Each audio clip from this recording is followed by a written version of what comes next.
Welcome back to part 2 of our journey through the 2023 Right Women Book Fest in Bowie, Maryland.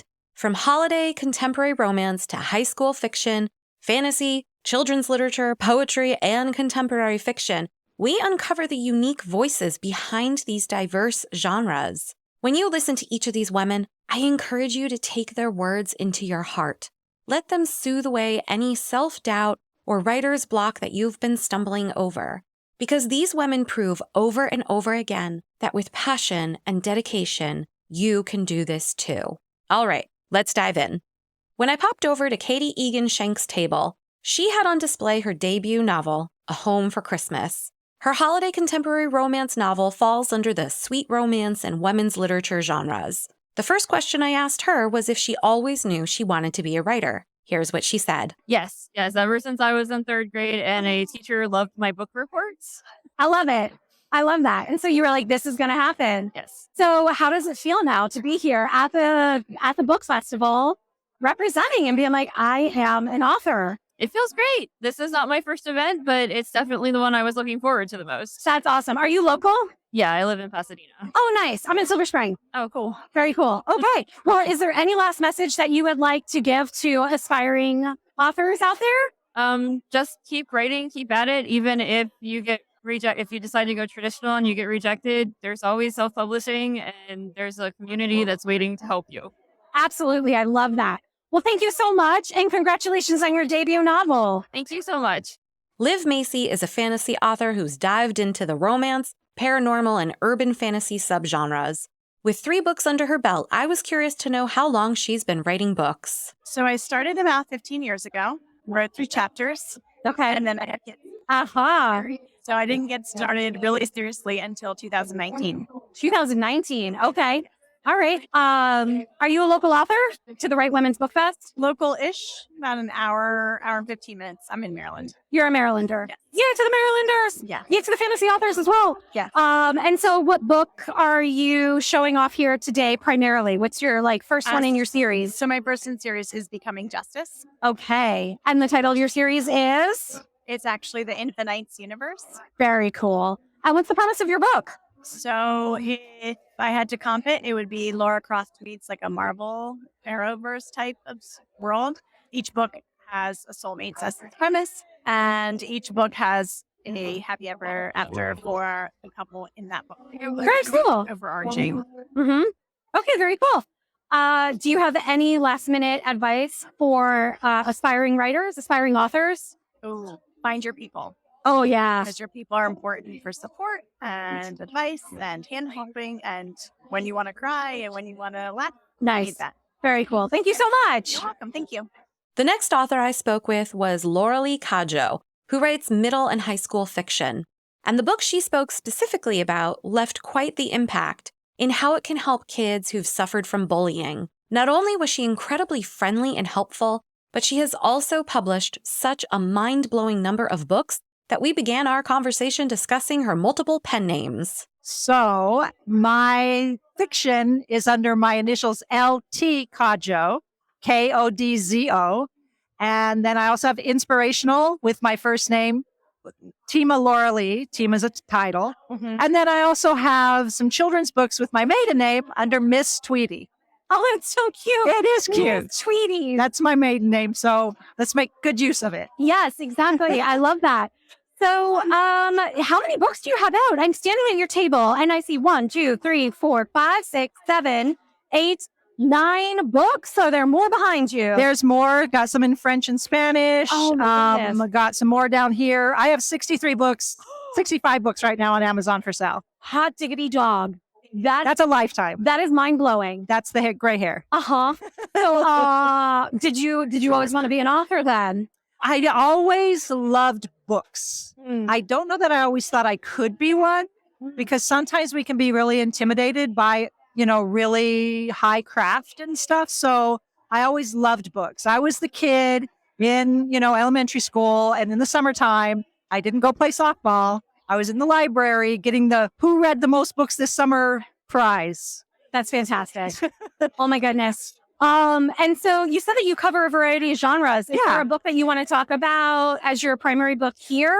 Well, I think so. Yours is Parents Who Write. Yeah. So I'm guessing maybe your reader or your listenership is maybe parents. Primarily, I do Okay. get a lot of crossover because of the fact that at the end of the day, writers love talking to writers, Yes. right? And I get Yes. so much phenomenal advice and inspiration from my parents who write that a lot of people loved listening to the podcast, which is phenomenal. I love the fact that we do reach more. But That's yeah, beautiful. thank you. But yes, as parents who write, what stands out to you? So for me, it would be the first novel I ever published. In fact, the first book period that I ever published, and that's Locker 572. It deals with bullies and suicide in high school. Wow. Fiction, And nonfiction? Fiction, Fiction, just want to verify. but it's approved as bibliotherapy Oh. for adolescent psychology therapists, things like that. It's official curriculum in Wow. high schools. So it just kind of helps people process. Mm-hmm. So I think what's great about the book, because when I published it, I knew I was writing to young adults, Mhm. but I had a lot of friends who were buying it, and men who are 55 bought it and loved it and cried. And I'm like, can you help me understand why you liked it? And he says, because I have daughters. So it's kind of got this great crossover that I didn't expect. Yeah. But I think, for parents, we care about our children. We want to give them advice, but sometimes they'll listen to a character or what a character's doing more than maybe they'll hear us in the back of their brain. Yes. So I think it's the most successful. What age range do you recommend Locker 572 for? So it's pre-approved curriculum from 7th to 12th grade, Okay. but it's at a 4th grade reading level. So if you have an advanced reader, Uh-huh. I've had a friend who homeschools and her daughter read it in 4th grade. Oh, wow. So it's not got anything that's too hard at that level. It all Okay. depends on if you've got an advanced reader. Okay, cool. Wow. That Yeah. is, what an amazing topic to tackle and help kids. I mean, I was bullied in school, Ditto. right? Like how many of us weren't? Yeah. So I imagine that I would cry reading that as well. Yeah. But it's also amazing to think back or look back and see where I am now. Yeah. Well, and the reason it's classified as bibliotherapy is because what the suicide prevention director in the state of New York, when I published it, told me was counselors use books for therapy. Yeah. Because if you think about erotica, if you think about horror, we're not being touched, yet we're stimulated. We're not being stabbed, yet we're frightened. Mhm. And so the brain can't tell fact from fiction. So if you can take a character through an event that they're experiencing, but then let the character come out the other side, their brain doesn't know that they've had that victory themselves. So it's the kind of book that helps with anyone suffering from those dark thoughts, or even heroically Mhm. who wants to help. What can I say? How can I, say something to someone who I know is being bullied a lot? Yeah. So, because we just want to make sure that there's not a child who does that. You can't come back from act of taking their life. Right. So if Right. you get one child to not, that's Yeah. the goal. Everybody, again, that Yes. is Locker 572 by L.T. Kodzo, Koddzo. Zio. Got it. Yeah. And my website's www.kodzobooks.com. Wow. That is amazing. Thank you. so much for Thanks, sharing Erin. that. What advice do you have for aspiring authors? I would say write who you are, what you feel. Don't do too much comparison. That's my biggest suggestion. I'm still kind of advising myself that after 63 books out there, because our tendency is to say, I could never do it that well. I could never write what you write, because if your story is authentic, it's going to resonate. Yes. There is somebody out there who is waiting for your story. That's right. Yeah. That's right. And only you can tell it. Exactly. So tell it. Thank you so much. It's been a true welcome. pleasure. You too. Thank you. You're welcome. When I stepped up to Meg Edson's table, the first thing that jumped out to me was the black cat on the cover of her children's book, Zigzag Zeph. The cat reminded me of my own kitty, but what really drew me into this conversation was the powerful message Meg had created for children with special needs. What inspired you to write this? Well, I have a cat. His name is Zeph, and he was born with a brain condition. Mhm. So he walks in zigzags, but he doesn't give up on doing things. He can't jump, but he tosses himself up, or he climbs with his front claws or I whatever. love it. So what inspired me was actually the cat himself. That's really cool. Yeah. So And you said you're a teacher of special needs? I was a special educator. Okay, yes, gotcha. For a long time, for about 20 years. Yeah. That's amazing. Yeah. I love when we can write books that help our kids to be able to see themselves. That was exactly what I was trying to do. Yeah. So I was thinking of my former students, and also I wanted to be an advocate for special needs animals That's who often amazing. get overlooked. So how long have you been writing books? 5 years. 5 years. Yeah. But I started this about 5 years ago and put it down, and then I just picked it up again. That's so, amazing. Yeah. And so while you were writing your books, what did you find to be one of the most challenging aspects of the process, and how did you overcome that? Mine was finding an illustrator. I knew I didn't want a traditional illustrator with like drawings of the cat because I wanted to capture his essence. So I found this artist. She's actually in Argentina, and she used real pictures of my cats and made digital collages with them. And I found her on a website, and we just clicked. So that's when I knew it was time to go ahead with it. Yeah. It was just the illustrations were I was getting caught up with that. So Where did you find your illustrator, and what's your illustrator's name? the website is called Fiverr. Oh, okay, you found her on there. Fiverr, and her name is Analia Oliver. Oh, very cool. She's amazing. Oh, Analia Oliver. Yeah. that's awesome. Well, Yeah. thank you so much. Yeah, thank you. And congratulations again. Okay, thank you. I met with another new author, Sandra Dee, who writes contemporary fiction. And the first question I asked her was what she loves most about her genre. And I think her answer will resonate with many writers. I love that you can just do anything with it. It can be just made up of anything. Like it's very relatable though. That's the part I love the most about it because you can just take it anywhere. Mm-hmm. Exactly. So did you always want to be an author? No, I did not, but I did always enjoy writing as a young kid growing up. Yeah. But I never thought I'd be here, but I'm grateful that I am. That is so amazing. Congratulations. Is this your debut book? What's the title of it? It's Never Now or Later. It was published in January of 2022. Oh, congratulations. And this is your first one, right? Yes, Your ma'am. debut novel. Congratulations. Thank you so much. Do you have any last minute advice that you would want to give for an aspiring writer out there? I would say just go for it. Don't let self-publishing get in the way. Don't let the things that you hear deter you from going for it. Just go. Just go. I love that. Thank you so much. Thank you so much. While I was waiting in the lunch line, I had the most interesting conversation with memoirist Sarah Birnbach, who fought against gender discrimination by holding onto her deep desire to honor her father after his passing. After she awed me with the story behind her book, she then surprised me when I asked her if she always wanted to be a writer. Here's a glimpse into what we spoke about. And the title of your book is? A Daughter's Cottage, My Year of Grief, Devotion, and Healing. Wow. Can you give us a brief snippet about what that book is about? It's about the year after my father died when I undertook a prayer practice that is historically reserved for males, and my journey to honor my dad by reciting the Mourner's Kaddish and the challenges I ran into because of my gender. Wow, that's a powerful story.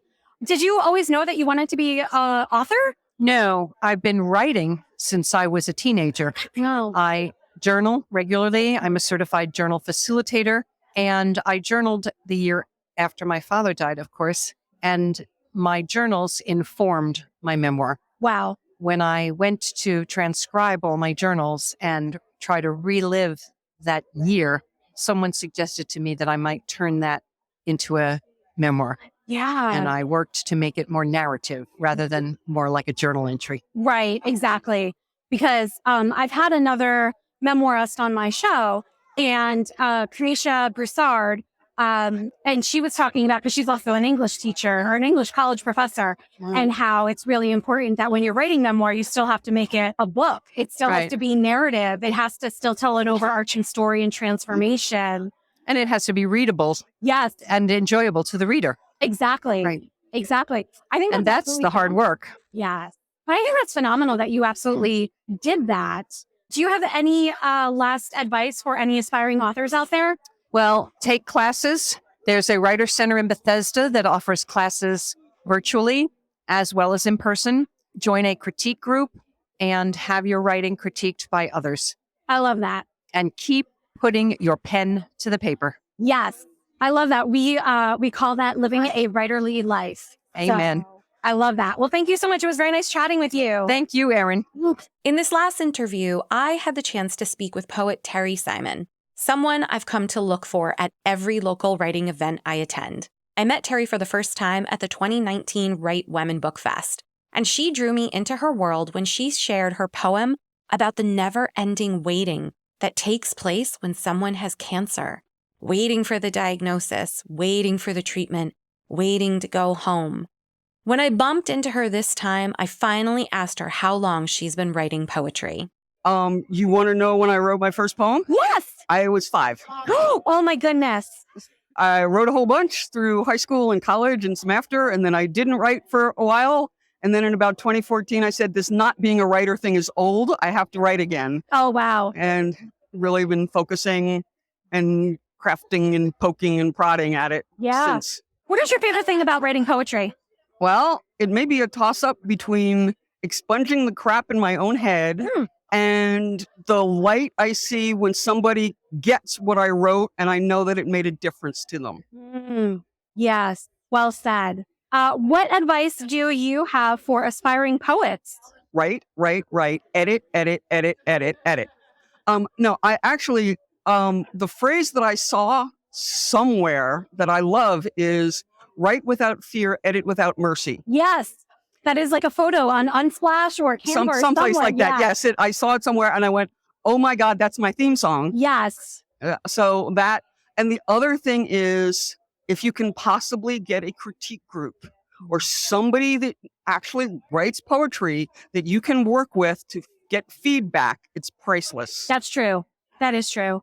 What book are you here that you can talk to us about? As well as being a poet, I am also co-publisher with Patty Ross of Fallen Tree Press, and we specialize in poetry chapbooks. And the one I want to highlight is Community Not Market by Lacey Semenovich. This is our most recent publication, and this is the first one we got through open submissions. And it is wonderful, and I highly recommend it, especially for anybody creative. Poets, all sorts of writers, artists, because a lot of it is her journey. And some of it is that fear, when you're first trying to get up and read your poetry. All of that is in here with more. It's a wonderful collection. And the cover was done by Dara Schillinger, who is she's actually a student at Towson. She's a writer and visual artist, and she did our cover for us. Wow. That's really cool with all the coffee cups. With all the coffee cups. I mean, who doesn't love coffee, right? Right. Actually, I don't. I'm a tea drinker, but it counts the same. Right. You can still look at that and think tea. Yeah. That's fine. It works. And where can readers find that? Okay. So our website is fallentreepress.com. And right when Terri was about to tell us about her own poetry, the host for the Poetry Corner made an announcement introducing the next reading. So I'll have to interview Terri again so she can wow you like she did me all those years ago. Truth be told, I could have spoken for hours with each of these authors and poets, but putting together this compilation of collective wisdom has created a unique form of inspiration that echoes of possibility and dreams fulfilled. I hope when you're done listening to this that you'll pick up the pen and carry on, knowing you're not alone and that your voice matters too. As always, keep writing, my friend.